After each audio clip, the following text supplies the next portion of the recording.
बहनों, भाई बहनों, बिजली आई, बिजली मिली, बिजली 50 करोड़ 70 करोड़ 90 करोड़ कितना दे? मोदी मोदी मोदी।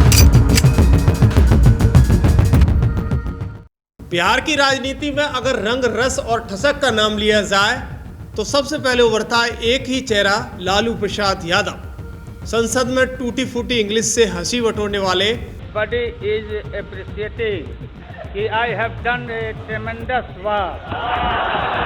हाँ। तो कभी ट्रैफिक पुलिस की तरह सड़क पर खड़े होकर जनता का दिल जीतने वाले।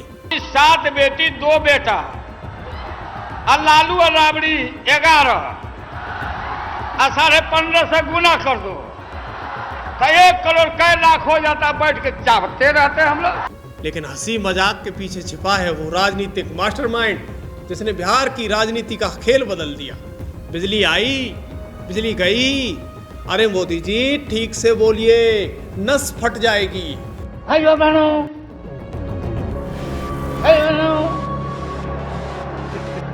बिजली आई, बिजली मिली, बिजली। अरे मोदी जी ठीक से बोलो नहीं तो नस फट जाएगा यार। उनके इस बयान ने आज भी लोगों के चेहरे पर मुस्कान ला कर रख दी है। उनका अंदाज भीड़ को हंसाता भी है और सोचने पर भी मजबूर करता है। ये कहानी उस नेता की है जो जितना विवादित रहा उतना ही करिश्माई भी था। खबर एक्सपर्ट के विशेष कार्यक्रम सच के दस्तावेज में है। मैं हूं योगेश कांत। लालू यादव की खास बात थी कि वो हर गंभीर बात को भी मजाकिया अंदाज में कह देते थे। कभी भैंस पर बैठकर घर जाते थे तो कभी मीडिया के सामने नीम का दातून करते दिखाई देते थे। वो भी तब जब पहले से टूथब्रश से ब्रश कर चुके होते थे, क्योंकि उनके लिए दातून छवि का हिस्सा थी। लेकिन हंसी मजाक के पीछे छिपा है एक राजनीतिक मास्टरमाइंड जिसकी मौजूदगी के बिना बिहार की राजनीति अधूरी थी। आज हम आपको सुनाएंगे लालू यादव की वो अनसुनी कहानी जो शायद ही आपने पहले कभी सुनी हो। 11 जून 1948 आज़ादी के ठीक बाद बिहार के गोपालगंज जिले के फुलवरिया गांव में बेटे का जन्म गरीब परिवार में हुआ। घर में 6 भाई बहनों में सबसे छोटे थे। गोरा रंग, गठीला शरीर देखकर पिता ने नाम रख दिया लालू। गांव में जात पात का जबरदस्त भेदभाव था, यहाँ तक कि पानी के मटके पीने वाले भी अलग रखे जाते थे। 1966 में लालू पढ़ाई के लिए पटना चले गए। उनके भाई पटना वेटनरी कॉलेज में चपरासी थे, वहाँ के सर्वेट कारवेट में रहते थे। लालू वहीं से बस पकड़कर इंजीनियरिंग करने बिहार नेशनल कॉलेज जाते थे। कॉलेज में मंच पर भाषण देना उनका पसंदीदा काम था। लोग बताते हैं कि लालू बचपन में नटुआ बनते थे, यानी लड़की का वेश धरकर नाचना गाना करना। लोगों को आकर्षित करने की कला उनमें बचपन से ही थी। पटना आने के बाद 1 साल के अंदर ही वो स्टूडेंट यूनियन के जनरल सेक्रेटरी बन गए। हालांकि 1970 में ग्रेजुएशन के बाद प्रेसिडेंट का चुनाव हार गए, लेकिन हार मानी नहीं, पढ़ाई भी की और भाई के साथ चपरासी की दहाड़ी भी दी। 1973 में पटना यूनिवर्सिटी स्टूडेंट यूनियन के प्रेसिडेंट बने और 1974 में जयप्रकाश नारायण की नज़र पड़ी और वो इमरजेंसी में जेल भी गए। 1977 में छपरा में सबसे कम उम्र के सांसद बने, सिर्फ 29 वर्ष की उम्र में ही। इसके बाद 1974 में लालू छात्र नेता के रूप में उभरे। आपातकाल के समय लालू को पुलिस पकड़ने आई तो उन्होंने जेल जाते हुए कुर्ता पकड़कर यानी अपना कुर्ता फाड़ दिया और चीखना शुरू कर दिया। बदन पर डंडे के निशान देखकर सब दंग रह गए। यही बना उनके पॉलिटिकल टर्निंग पॉइंट। यानी 1977 में जनता पार्टी ने छपरा से टिकट दिया।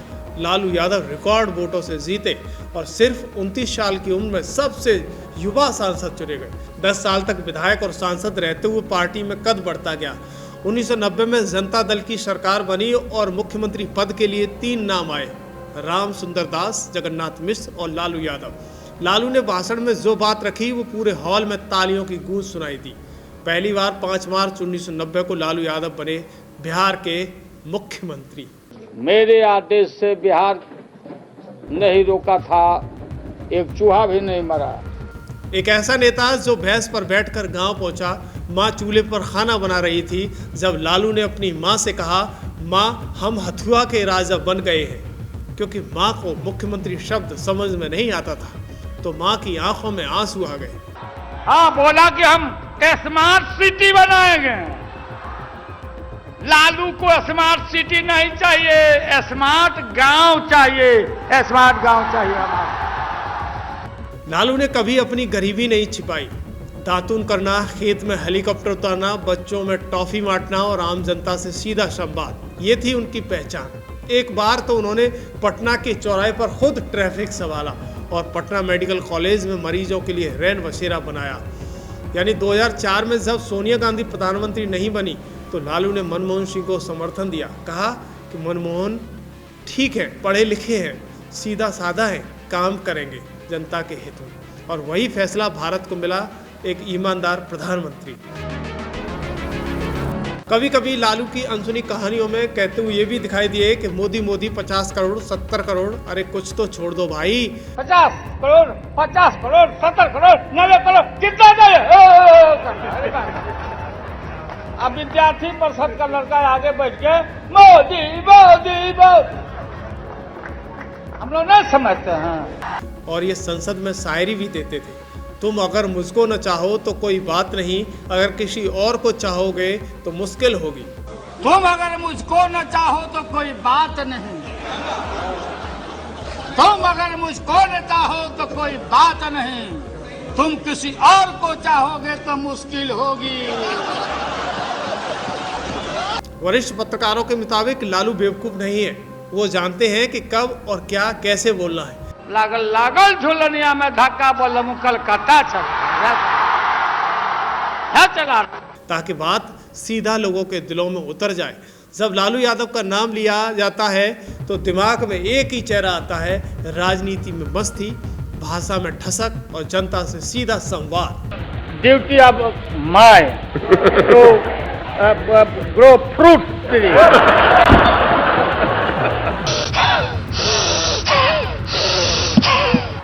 ये रामदेव बोला था लोगों को कि हम योगासन करेंगे, आज जब पुलिस आई तो कुदासन कर दिया। थोड़ा करो, आपका तो फूंक बहुत जोरदार है ना, अभी सब तो अच्छे को उड़ा देते हैं। अभी वो फूंक देंगे तो कोई टिकेगा नहीं। बिहार की राजनीति के सबसे रंगीन किरदारों में से एक लालू प्रसाद यादव, कभी रेलवे में चमत्कार कर देने वाले नेता तो कभी चारा घोटाले के प्रतीक बन गए। लेकिन क्या आप जानते हैं कि लालू की सियासत सिर्फ चुटकुलों और भाषणों तक सीमित नहीं थी। उनकी राजनीति में एक चाल थी, एक रणनीति थी और एक ऐसा जाति समीकरण जिसने बिहार की राजनीति को दिशा और दशा दोनों में बदलाव कर दिया। यानी 1990 में जब उन्होंने मुख्यमंत्री पद की शपथ ली तब उन्होंने सामाजिक न्याय का ऐसा नारा दिया कि पिछड़ा वर्ग, दलित और मुस्लिम समाज का एक बड़ा हिस्सा उनके पीछे खड़ा हो गया। लेकिन सत्ता में रहते हुए लालू पर घोटालों के गंभीर आरोप लगे। चारा घोटाला जिसमें करोड़ों का गबन हुआ, घोटालों ने उन्हें जेल तक पहुंचा दिया। इसके बावजूद उनके समर्थक उन्हें गरीबों का नेता मानते रहे। आज जब तेजस्वी यादव उनकी विरासत को आगे बढ़ा रहे हैं तो सवाल उठता है, क्या तेजस्वी लालू जैसा करिश्मा दोहरा पाएंगे?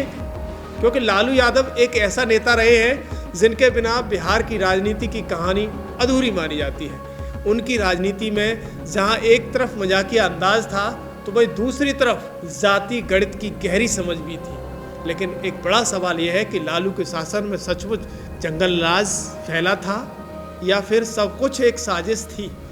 कभी राबड़ी देवी के भाई पर महिला के साथ गलत करने का आरोप लगे तो कभी चारा घोटाले और रेलवे जैसे घोटालों ने सत्ता को हिलाकर रख दिया।